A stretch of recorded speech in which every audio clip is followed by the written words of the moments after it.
لا شريك لك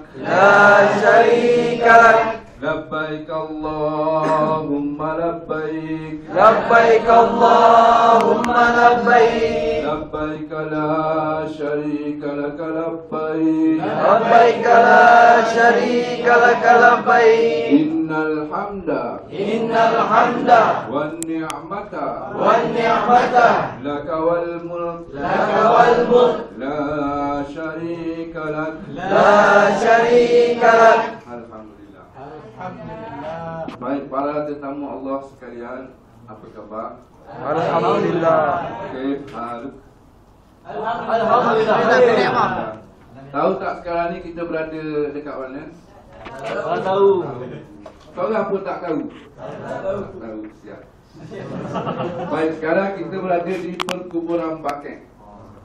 Kita sedang berada di perkuburan Bakek, satu tempat yang mana tak ramai orang yang suka tempat ni, dan ramai juga orang yang takut.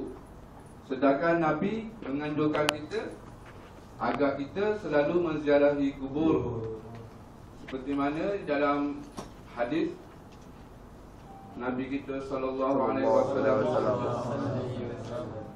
kuntu nahaitukum an ziyaratil kubur ala fazuruha fa innahu tudzakiru bil akhirah. Kata Nabi sallallahu alaihi wasallam, aku pernah melarang kamu daripada menziarahi kubur. Suatu ketika dulu Rasulullah sallallahu alaihi wasallam pernah melarang para sahabat menziarahi kubur. Tahu apa sebab? Sebabnya masa zaman tu Islam tidak lagi kuat dalam jiwa orang Islam ni. Ramai yang pergi kubur melaluk macam Ibu Kasim Selamat, Ibu Kasim Selamat, apa panggil apa? Allah Kasim. Meratap, apa panggil meratap. Jadi ada fazuruha, kata Nabi sekarang, ziarahlah. Fa innaha tudzakiru bil akhirah. Kerana dengan menziarahi kubur tu akan mengingatkan kamu kepada akhirat.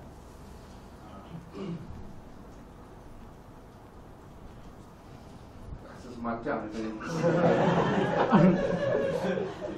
Tak bukan sebab apa, sebab kita sekarang sedang berada di kubur.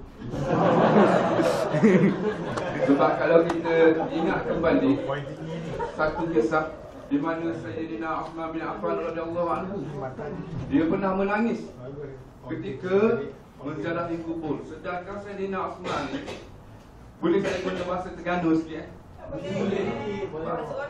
Ada kerana bahasa Terengganu ni bahasa terbaik kedua di dunia. Saya memilih guna bahasa tu Di dunia. Sayyidina Uthman ni dulu, waktu dia menziarahi kubur, menangis-nangis sampai basuh janggut. Sayyidina Uthman, janggut Sayyidina Uthman bukan macam kita.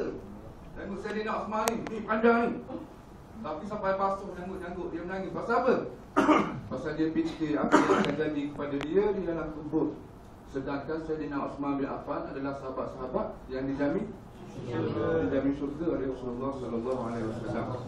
Jadi para sahabat rasa pelik tengok dengan Sayyidina Uthman ni.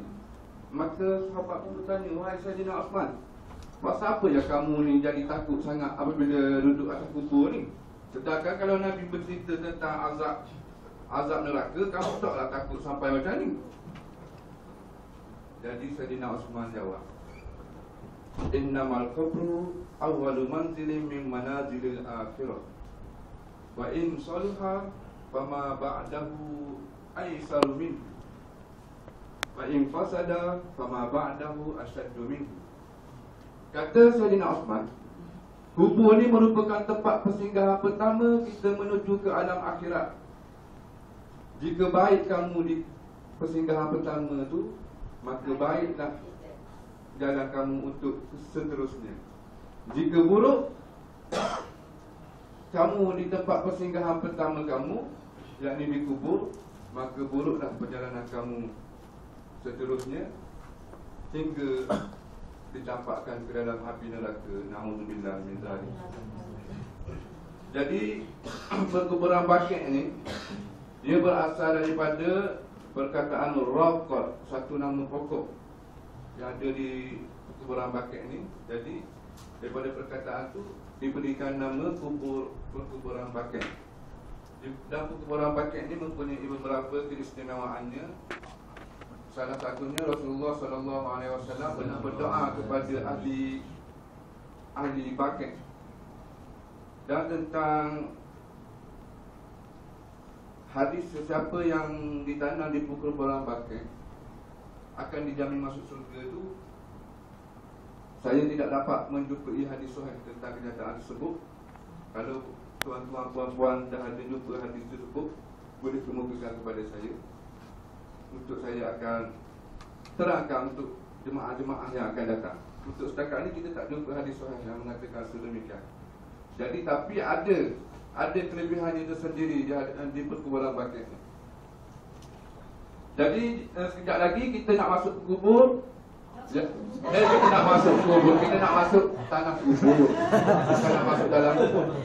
Jadi apa yang pertama sekali, apa yang kita perlu buat? Adab-adab dia. Salam. Bagi salam macam mana? Assalamualaikum ya ahli kubur. Assalamualaikum ya ahli kubur.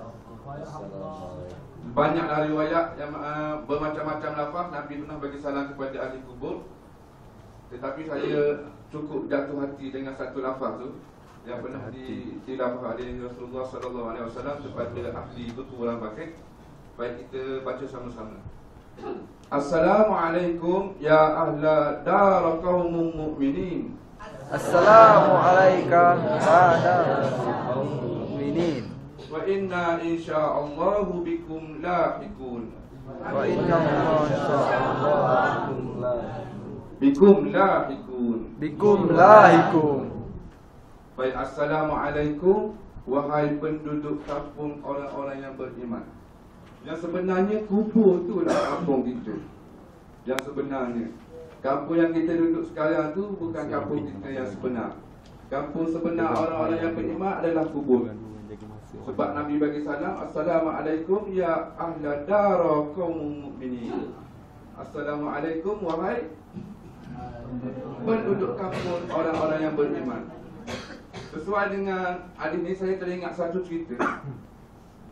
Cerita seorang wali Allah, Ibrahim ibnu Adham rahimahullah ta'ala. Kenal ke? Tak kenal. Tak kenal, saya nak kenal. Dia ni seorang wali Allah yang berasal daripada seorang raja. Tetapi apabila dia ingin mencari Allah, mencari keredaan Allah, dia meninggalkan istana dan dia membawa diri dia dengan mengikuti jalan-jalan sufi. Jadi satu hari Ibnu Adham ni di satu kampung ada seorang pemuda, dia sedang bermusafir. Tiba-tiba dia terjumpa dengan wali Allah Ibrahim Ibnu Adham ni. Jadi orang muda ni tanya kepada Ibrahim Ibnu Adham. Dia tanya, wahai saudara, adakah saudara ni seorang hamba? Jadi biasa kita berjumpa dengan orang, kita tahu dulu apa level orang tu. Cara kita nak bercakap tu, kalau mak lempik, kita bercakap cara mak lempik tu. Kalau dia ni datuk, kita cakap cara datuk.